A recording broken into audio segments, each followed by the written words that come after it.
Experience গোটাবলৈ কিছুমান ৰিগত কিছুমান ইণ্ডাষ্ট্ৰিত ফ্ৰীকৈ কাম কৰিব লাগিব।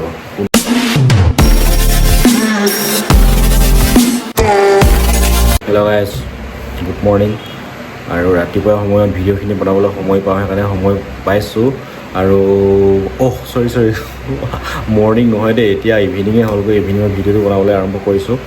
আৰু আপোনালোকৰ বহুত ডিমাণ্ড আছিল, বহুত কমেণ্ট কৰি আছিল, তো গতিকে সেইকাৰণে বনাওঁ বুলি ভাবিলোঁ। ভিডিঅ'টো বেছি দেৰি নকৰি আৰম্ভ কৰি দিওঁ। আৰু আজি টাইটেল আৰু থাম্বনেইলখন চাই আপোনালোকে গমেই পাইছে যে ভিডিঅ'টো আজি কিহৰ টপিকৰ ওপৰত বনাম। হয়, আজি ভাইটি এজনে কমেণ্ট কৰিছে, দাদা মোৰ এক্সপিৰিয়েঞ্চ নাই, কি কৰিম, কিবা এটা কৰক না। আপোনাৰ যদি একোহতে এক্সপিৰিয়েঞ্চ নাই, মানে ইণ্ডাষ্ট্ৰিয়েল ছাইডত কাম কৰা, প্ৰথমতে সেইটো কৈছোঁ একো যদি এক্সপিৰিয়েঞ্চ নাই, তেতিয়াহ'লে আপুনি এক্সপিৰিয়েঞ্চ গোটাবলৈ কিছুমান ৰিগত কিছুমান ইণ্ডাষ্ট্ৰিত ফ্ৰীকৈ কাম কৰিব লাগিব, কোনো চেলাৰী নোলোৱাকৈ। কাৰণ সেইটো আপোনাৰ প্ৰফিট হ'ব। কাৰণ আপুনি যদি একো নাজানে, তেতিয়াহ'লে এটা ৰিগত সোমাবলৈ অলপ কষ্ট হয় বা কঠিন হয় বুলি কৈছোঁ, কিন্তু একেবাৰে নোৱাৰে বুলি কোৱা নাই। আপোনালোকে একেবাৰে এক্সপিৰিয়েঞ্চ নাথাকিলেও ৰিগত সোমাব পাৰিব। যেনেকৈ ৰষ্টবত হেল্পাৰবিলাকে তেওঁলোকৰ একো এক্সপিৰিয়েঞ্চ নাথাকে, তো ৰিগত সোমাই ট্ৰেইনিং কৰে আৰু ট্ৰেইনিং কৰি মেলি কাম কৰে।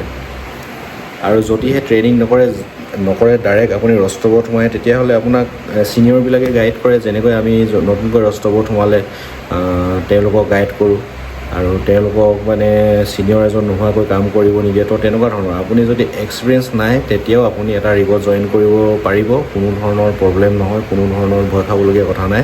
এক্সপিৰিয়েঞ্চ নাথাকিলেও আপুনি ৰিগত জইন কৰিব পাৰিব।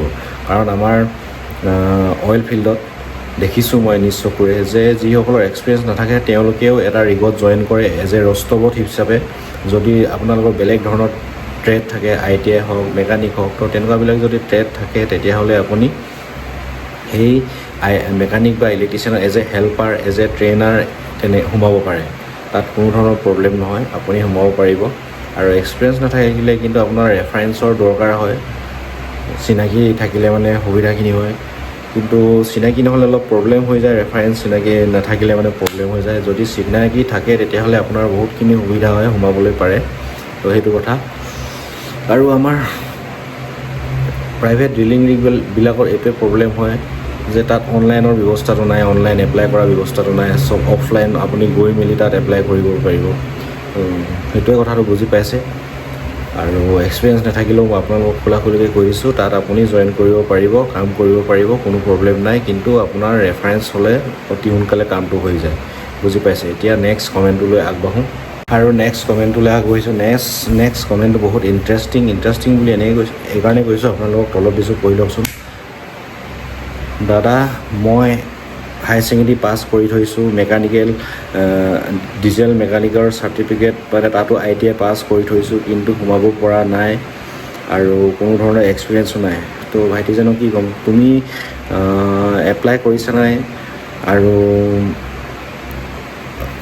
কাম পাবলৈ চেষ্টা কৰিছা নাই, সেইটোৰ ওপৰত ডিপেণ্ড কৰে। তুমি যদি এপ্লাই কৰিছা, তাৰ পাছতো যদি নাই পোৱা, তেতিয়াহ'লে মই ক'ম তুমি মানে ৰেফাৰেঞ্চৰ যোগেদি যোৱা, চিনাকি যোগেদি যোৱা, তেতিয়া চাকৰি এটা পাবলৈ সক্ষম হ'বা। আৰু যদি আপুনি যদি হায়াৰ ছেকেণ্ডেৰী পাছ বা IIT পাছ পাছ কৰি যদি আপুনি চাৰ্টিফিকেটখন লৈ মেলি যদি লকাৰত ভৰাই থৈ দিয়ে এপ্লাই নকৰাকৈ, তেতিয়াহ'লে আপোনাক ঘৰত চাকৰি দিবলৈ কোনো নাহে।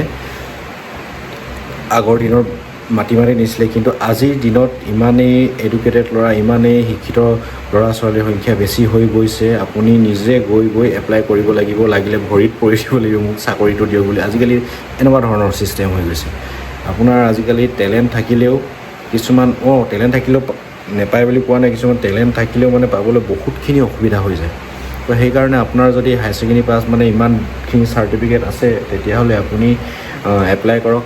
আৰু আপুনি চেষ্টা কৰাটো কেতিয়াও এৰি নিদিব, অফিচত গৈ এপ্লাই কৰক। আৰু কৈছোঁৱে প্ৰাইভেট ৰিগৰ এপ্লাই প্ৰক্ৰিয়াটো এতিয়ালৈকে অনলাইন হোৱা নাই, আৰু অনলাইন কৰি দিলে ভাল হয় বুলি ভাবোঁ। আৰু সকলোৱে এপ্লাই কৰিব পাৰিব, সকলো ডিষ্ট্ৰিক্টৰ ল'ৰা ছোৱালীয়ে কাম কৰিব পাৰিব।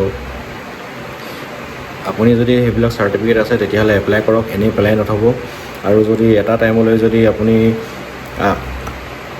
আজিকালি বয়সৰ সীমাটো বহুত কমাই দিলে ৰিগত। সেইকাৰণে আপুনি সোনকালে এপ্লাই কৰক, এপ্লাই কৰি মেলি এটা চাকৰি ল'বলৈ চেষ্টা কৰক। তো বুজি পাইছে, যদি কমেণ্টৰ ৰিপ্লাইটো ভাল লাগিলে তেতিয়াহ'লে কমেণ্ট লাইক কৰিব আৰু চেনেলটো ছাবস্ক্ৰাইব কৰিব আৰু যিমান পাৰে শ্বেয়াৰ কৰি দিব।